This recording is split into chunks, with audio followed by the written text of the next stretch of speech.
राजस्थान की बात करें तो सबसे ज्यादा हिंदू शरणार्थी जो है वो राजस्थान में रहते हैं और जैसे ही ये कानून लागू हुआ जबरदस्त जश्न मनाया गया वहां। देखिए पंकज, सिर्फ रहते ही नहीं है, अब ये जो लागू होने के बाद की तस्वीर देखिएगा कि जो आधे यहाँ रहते हैं, आधे पाकिस्तान में रिश्तेदार, अब सीए लागू होने के बाद में वो भी यहाँ पर आएंगे क्योंकि नागरिकता के इंतजार में वो पाकिस्तान में इंतजार कर रहे थे कि जो हिंदुस्तान में रह रहे हैं उनको नागरिकता मिले तो वो आ जाए। अभी इस वक्त मैं शरणार्थी परिवार के साथ में हूँ। ये अकबर राम जी और इनकी वाइफ समता है। ये 11 साल पहले पाकिस्तान से यहाँ आए थे और अभी तक इनको नागरिकता नहीं मिली और इनका आधा से ज़्यादा परिवार अभी पाकिस्तान में रह रहा है। तो अकबर राम बहुत खुश हैं अब तो? हम बहुत खुश हैं जी। हम मोदी और अमित शाह के तो हम ऐसे समझ लो कि हमारे गुरुजी हो गए। वो ऐसे ना अमित शाह ने जो किया था मैं ये लागू करूंगा तो इलेक्शन से पहले करूंगा, वो उसने करके दिखाया है। अब आपको नागरिकता मिल जाएगी? बिल्कुल मिलेगी। अभी हम इसी के इंतजार में बैठे थे। हम 11 आदमी हैं, 11 आदमी का परिवार है। तो हम मतलब लाख सवा लाख रुपया किधर भरे, सीए के इसलिए बैठे थे कि हमारा मतलब फ्री में काम हो जाएगा। हम इसी के इंतजार में थे। वो मतलब आपको क्या नागरिकता नहीं मिली, इससे क्या नुकसान हो रहा था? 11 साल से आप हिंदुस्तान में बिना नागरिकता के रह रहे थे। हमें मतलब राशन नहीं मिल रहा था, हमें कोई दवाई की इसकी सुविधा नहीं मिल रही थी। अभी मेरी बच्ची को पथरी है, प्राइवेट में मैं गया हूँ कि 35 से 40 हज़ार रुपये लगते हैं। मेरे पास पैसे इतने हैं नहीं और मतलब ऐसे में से लेके गए। सरकारी अस्पताल में कार्ड चाहिए, वो आपके पास नहीं है, तो अब आपका कार्ड बन जाएगा? अभी कार्ड बन जाएगा, सब चीज़ बन जाएगी। अभी हमें पूरी मतलब सुविधा। अच्छा, दूसरा आपका परिवार के लोग जो पाकिस्तान में कितने रह रहे हैं, कितने भाई आप यहाँ आ गए? हम 3 भाई, 1 बहन इधर आ गई, बगैर 2 बहनें, 1 भाई और वो जो पीछे है। तो अब वो भी यहाँ आएंगे? हाँ, वो भी सारे मेरी मासी मौसी के लड़के वड़के, ये वो सब पूरा मामे के लड़के मामे हो गए और मेरे सास ससुर साले। परेशानी क्या थी वहाँ, क्या परेशानी थी, क्यों आया? परेशानी ये थी कि मतलब उधर जो ना मतलब हमारी इज्जत नहीं थी। ये पुलिस में जाओ तो सुनवाई नहीं होती थी, किधर भी जाओ कोई मतलब वो हमारे को वो नहीं मिलता था। इसलिए हाँ लड़कियाँ भगा के ले जाते थे तो हम उधर कुछ नहीं कहते थे, कुछ नहीं कर सकते थे। उल्टा पैसे देने पड़ते थे, 2 लाख रुपया देना पड़ता था। एक तो इज्जत गई। तो पंकज जी आप देखिए कि परेशानी थी कि आए क्यों, सब जानते हैं किस तरीके की प्रताड़ना थी। लेकिन यहाँ पर ये जयपुर के अंदर, जयपुर से ज़्यादा जोधपुर के अंदर, जैसलमेर के अंदर बड़ी संख्या में रह रहे हैं। 30,000 राजस्थान में ऐसे अभी पात्र हैं जिनको सीए के तहत सीधे नागरिकता मिल सकती है। हालांकि संख्या वैसे तो लाखों के अंदर है, बड़ी संख्या का। एक महिला भी नजर आ रही है भवानी, क्या उनसे भी बात करेंगे, वो बात करेंगी क्या? जी ये क्षमता देवी है। क्षमता जी आप बताएं, आज घर पे क्या बना रहे हैं? आज तो बहुत खुश होंगी आप। हाँ मैं तो भाई बहुत खुश हूँ, हमारो नागरिकता मिल गई है। ये मिठाई कुछ बना रहे हैं? मिठाई हलवा बनाएंगे? हाँ बनाएंगे, खाएंगे, हलवा खाएंगे, मिठाई मंगवाएंगे। हम तो नाचेंगे कूदेंगे, हमारे को नागरिकता हो गई है, हो जाएगी। बिल्कुल भवानी, तो हम इनकी खुशी समझ सकते हैं और सीधे सीधे गुरु बता दिया इन्होंने प्रधानमंत्री नरेंद्र मोदी को और अमित शाह को। और जाहिर बात है अब इन्हें नागरिकता मिलेगी और इनके जो रिश्ते नाती हैं जो पाकिस्तान में है, क्रॉस द बॉर्डर हैं, वो भी आएंगे, ऐसी इन्हें उम्मीद है। तो बेहद खुश है। राजस्थान जयपुर की तस्वीरें हमने आपको दिखाई, वहां के लोगों की बात आपको सुनाई। तो देश की राजधानी दिल्ली की भी अगर हम बात करें तो सीए को लेकर यहां पर भी लोगों में जबरदस्त उत्साह देखा गया। मोदी सरकार के इस फैसले के बाद शरणार्थियों में खुशी है। तस्वीरों के जरिए आप देख सकते हैं कि कैसे नागरिकता संशोधन कानून लागू होने के बाद लोग मोदी सरकार के सपोर्ट में जबरदस्त तरीके से नारेबाजी कर रहे हैं, पगड़ी लगाए हुए हैं। छोटे छोटे बच्चे वहां पर हैं, एक दूसरे के ऊपर रंग डालते हुए नजर आ रहे हैं और बेहद खुश हैं। यानी जिस तरह से नागरिकता संशोधन कानून लागू हो गया और उसके बाद लोगों में बेहद खुशी है और वो खुशी की तस्वीरें हम आपको दिखा रहे हैं। राजधानी दिल्ली की ये तस्वीरें हैं।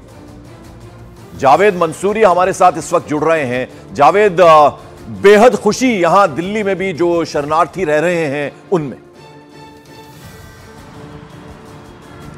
देखिए सालों का इंतजार उन लोगों का खत्म हुआ है जो शरणार्थी के तौर पर वो रह रहे थे, लेकिन अब जब सीए नोटिफाई हुआ है तो एक और चीज़ है जिस पर नज़र जानी चाहिए, वो है सिक्योरिटी के इंतजाम। उत्तर पूर्वी दिल्ली में हमारी मौजूदगी है पंकज, और मैं सीधे तस्वीर आपको दिखाना चाहूँगा डीसीपी ऑफिस के बाहर। अब यहाँ पर पैरामिलिट्री फोर्सेज जो है वो पहुंचना शुरू हो गई हैं। इनकी यहाँ पर ब्रीफिंग होगी और उसके बाद उत्तर पूर्वी दिल्ली के अलग अलग इलाकों में इनकी तैनाती की जाएगी। आप दंगा नियंत्रण वाहन देख सकते हैं, टीएसआर के जो ग्रुप है उसके जवान आप यहाँ पर देखेंगे। अब मैं दूसरी तस्वीर आपको दिखाना चाहूँगा, यहाँ पर भी आप देखिए जो पैरामिलिट्री फोर्स है वो यहाँ पर मौजूद है, आरएएफ की तैनाती है और अब इनकी यहाँ पर ब्रीफिंग होगी। तमाम जो पैरामिलिट्री फोर्सेज हैं वो यहाँ पर अपने पूरे साजो सामान के साथ जुटना शुरू हो गए। हमें याद करना होगा साल 2020 फरवरी का महीना था जब सीए को लेकर देश भर में प्रोटेस्ट हो रहे थे, तो नॉर्थ ईस्ट में भी बड़े प्रोटेस्ट हुए और उसके बाद किस तरह से माहौल ख़राब हुआ, दंगे की शक्ल अख्तियार कर ली गई थी और उसके बाद देखा कि किस तरह से नुकसान हुआ वो भी हमने देखा। लेकिन अब जब सीए नोटिफाई हुआ है तो इस तरह की किसी भी आशंका से निपटने के लिए माहौल ख़राब ना हो, लिहाजा भारी पैमाने पर सिक्योरिटी अरेंजमेंट्स किए जा रहे हैं। सुरक्षा बल जो है वो यहाँ पर तैनात किए जाएंगे, चाहे सीलमपुर बिल्कुल। तो जो खास तौर पर सेंसिटिव इलाके हैं वहां किसी भी तरह के इस तरह का कोई इंसिडेंट ना हो, उससे निपटने के लिए सुरक्षा बल की जबरदस्त तैनाती कर दी। खासतौर पर शाहीन बाग का जो इलाका है जहां प्रोटेस्ट हुआ था, जबरदस्त विरोध हुआ था सीए को लेकर, वहां लोग बैठ गए थे सड़कों पर, काफी वक्त तक वहां सड़क को रोक कर रखा था, वहां पर एहतियातन फ्लैग मार्च भी किया गया है। दिल्ली के मजनू का टीला में हिंदू रिफ्यूजी कैंप है, वहां पर हमारे सहयोगी मानव यादव है। मानव, किस तरह से अपनी खुशी का इजहार किया जब नोटिफिकेशन जो है वो जारी किया गया सीए को लेकर? पंकज देखिए, तकरीबन बीते 6 साल में ये मैं चौथी दफ़ा हूँ जब मैं इस रिफ्यूजी कैंप में पहुँचा हूँ और हमने वो परेशानियाँ यहाँ पर देखी हैं कि नागरिकता ना होने के चलते ना तो बच्चे स्कूल जा पाते हैं। हालांकि तमाम समाज सेवी जो संस्था है वो ज़रूर मदद करती है। सोना दास इस रिफ्यूजी कैंप की प्रधान है और जब भी मैं आपके पास आया आपने अपनी परेशानी बताई, लेकिन अब मैं देख रहा हूँ कि रात से आप लोग अब मिठाइयाँ बांट रहे हैं, बहुत खुश हैं। बहुत खुशी की बात है, बहुत परमात्मा, हम तो भावना से दिल से कह रहे हैं हमारे देश के प्रधानमंत्री को बार बार नमस्कार है, हमारे देश के गृह मंत्री को बार बार नमस्कार है, जो हमारी ये गरीब जो शरणार्थी रिफ्यूजी जो हिंदू परिवार जो उनकी सुन ली है, और भारतवासियों को भी हम धन्यवाद कहते हैं, सब भाइयों को भी। तो ये हमारी बहुत सुनी, बहुत खुशी की बात है। ऐसी तो खुशी की बात है ना जीवन में, हम तो सोचा ही नहीं। जी, अगर मैं बदलाव की बात करूं तो क्या दिक्कत आती थी नागरिकता ना होने की वजह से? आपके बच्चों को, आपकी महिलाओं को पाकिस्तान में क्या दिक्कतें आई थी, उसके चलते आप यहाँ पर है, उसके बारे में थोड़ा बता पाए हमारे दर्शकों को। देखो, पाकिस्तान के अंदर जो भी हम रह रहे थे वहाँ पे जी, तो हमारा जीवन नर्क की तरह वहाँ पे रह रहा था।